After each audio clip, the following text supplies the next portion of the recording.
Today's video discusses 300% short interest, AMC's $13 return in a week, and more. We'll start with this. Even reasonable estimates put AMC's short interest near 300%. We previously discussed using data to determine AMC's short interest. Short interest includes FTDs and other short holdings, not the official declared short interest. You can see the huge difference. The stated short interest is 24%. AMC was $1.58 billion, with FTDs and bear shorts. Over 300% short interest. I want to emphasize that this is a cautious estimate. We noticed how they used limited evidence to reach this result when we reviewed it. Many more data points were left unexplored, which could affect short interest. This is already exposing AMC's manipulation. But this is just to say that even as of right now, they're shorting even more, and the short percent interest is still over 300%, so we should expect manipulation. We knew they had suppressed us more than ever this week. Dark pool utilization started the day at 67% off exchange 2 hours into the market. The market ended with 68% and 22.2 million volume hidden. It's not surprising. We saw 60% short interest of off-exchange percentage for AMC last week as it rose. Beginning this week, they're expanding on it. They increased the off-exchange since they knew AMC would rise further if they didn't. They're worried about that. I'll explain later how you're already witnessing AMC's effects in other areas and why they need to suppress AMC more. However, this explains what we're seeing. AMC's ask is 393 with a 391 spread, which we see frequently. Let's discuss why they need to suppress AMC even further. First, AMC spiked to 2.19 after hours, which was unusual. That gives an idea of what was going to happen to AMC and what they were attempting to prevent, because they knew if AMC went above $2, especially with the $2 calls, it would push AMC to a new level. They tried to prevent it, but they used so much liquidity that they covered other positions, and we can see the short squeeze commencing. This is the main reason why the off-exchange and short percentage are rising due to data. Another reason is the fundamentals. We saw the Odeon notes being delisted, and people were expecting a pop, including me, because AMC is doing what leverage companies should do when rates and credit markets allow.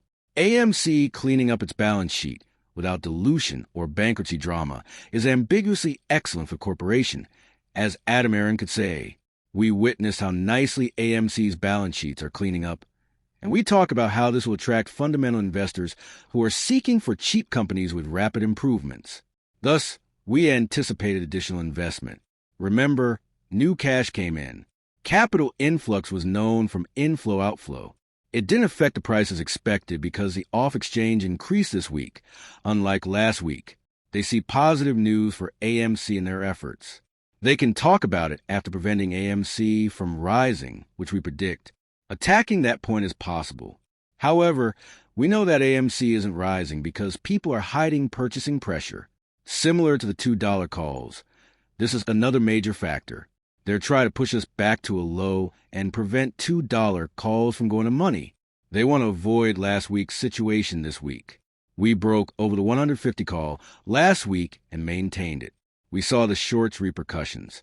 This week, they know that closing above $2 will have the same effect as last week, but bigger. Now, they're trying to stop AMC from reaching $2. They have more to worry about than us right now. We are seeing their efforts to keep AMC from rising in full effect right now. Examples include massive purchase orders being absorbed by sell orders, which hit every bid to push AMC to 1.8. They're trying to absorb by orders and stop AMC from rising in price. This is already evident. We've seen their sell order efforts. This shows how much people buy. Yesterday, we discussed huge buy chunks. AMC is undervalued, but people keep selling. These aren't 5-year-old apes hawking. Short sellers are manufacturing additional shares to sell because they can't afford AMC above $2. AMC, to break them out, is too expensive. They can't afford AMC to go up to $250, even though we are extremely undervalued. Despite the fundamentals saying we should be 10x or 20x where we are. If you look at the technicals, today's price is 167, as we discussed yesterday. We closed at 167 today. We noted this yesterday, And the same individual says the weekly genuine open is 186. So anything below that for the week is valid.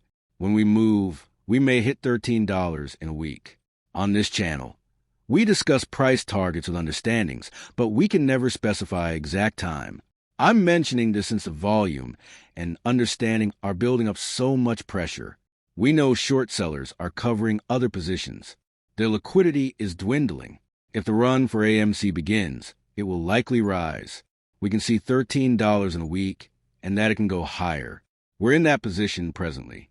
Understanding this explains why the shorts don't want us to purchase, why they don't want by pressure to hit the market, and why they're manipulating so much, because they know what AMC is going to do. You can also proceed knowing AMC is retreating. This isn't a huge sell-off. We closed at 167. We remembered this price from previous week. However, we expect this and believe it is giving other investors a chance to buy AMC, so they don't miss out. Also, from here, AMC appears to have plenty of room to go, and fast. You can see in the title that Zacks Equity Research calls AMC a bargain stock. This is AMC's current situation. AMC, once called the worst stock and advised to avoid, is now called a bargain investment. They think you're buying at a huge bargain. AMC may have the best price right now. This shows how AMC's storyline has shifted. We understand their AMC views. We expected investors to come in, and they did because more people are seeing how low and discounted AMC is. Obviously, manipulation prevented the price from rising. You can watch AMC's growth. We still trade at 0.2x sales, meaning investors pay 0.2 each $1 revenue. Zach says AMC has space to grow as value catches up due to increasing fundamentals and momentum. We're basically stating that. This is to shout about our current situation and world. This again falls to management. AMC is in great form thanks to Adam Aron. This is what we've seen. He has set AMC up to capitalize on the strong box office. Our theater is the best in the industry for a reason. We dominate the market for a reason. Premium cinemas are built for a reason. We can now take advantage of all these chances, which makes AMC fantastic. That showed us its value. We and millions of other investors were unsure of AMC. AMC could rise beyond 1188 if momentum continues to increase after 457, which we discussed. It hits $13, and all these objectives are blown off to 195, 23, and higher. This is what many others are seeing too. The price goal for AMC may vary, but many are predicting 5x, 10x, or 20x. Not to mention the pinch. Discussing gamma. This is about FOMO and feeling. Not to mention the billions of synthetics to cover. When I talk about discounted, undervalued, and tremendous opportunity, this is what we see. We witness how prior short sellers react to pressure, which is why the shorts want to push us down and why this week was so troubling for them. Apollo was shorting AMC and probably still could buy synthetics, but now they're suffering private credit concerns and pressure. But there's more, and I want to draw your attention. This doesn't mean you should invest in BYND due to the situation. Again, this is not financial advice, so take it with a grain of salt. Conduct your own research. I want to draw your attention to other stocks because of their impact on AMC. First, unwinding. Beyond Meat rose 41% in a day. They're in the same basket as AMC and GME and face some of the same short sellers. I already said AMC is putting pressure. This is what we see. Last week, AMC did well, putting short sellers under pressure. Short sellers must release funds to suppress AMC. They must remove value elsewhere. Where do they do that? They badly shorted Beyond Meat and other stocks. Beyond Meat is literally covered because they require that value to suppress AMC. We've said how AMC applies pressure. The fact that they would rather cover Beyond Meat than AMC shows how much value is buried beneath AMC, as covering AMC would require adding a zero. AMC would rise 410%, which they're attempting to prevent. Even with this pressure, Beyond Meat might reach $10 or $55. That only emphasizes worth. That's only for Beyond Meat, a less modified stock with less synthetics than AMC. We also mentioned Avis. We observed the ticker symbol CAR unraveling. We discussed it rising, reaching $612. This is intriguing because it shows possibilities and compares things. One $65 call option contract is now worth $55,000. So 300 contracts equals 16.5 million profit. Since AMC has the same opportunity, this will feel similar. Those buyout money calls, $2.50 for AMC. When the same circumstance unfolds, the one who bought the in-the-money call, whether it's 0.5, 1, or 1.5, which is obviously not as deep in the money, will have significant repercussions.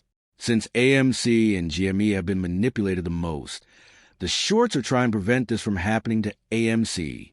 When Beyond Meat and CAR happen to AMC and GME, you'll see the same thing, but 10x or 100x larger. They discussed how CAR squeezed back in 2021, and Wall Street said the shorts had closed. However, for years later, it is squeezed again at an all-time high and straight up for 30 days. We're seriously considering AMC and GME's futures. Almost the same. The stock they claim to have covered is squeezing. This took 4 years again. This is for a stock with less manipulation. AMC struggles to squeeze, but when it does,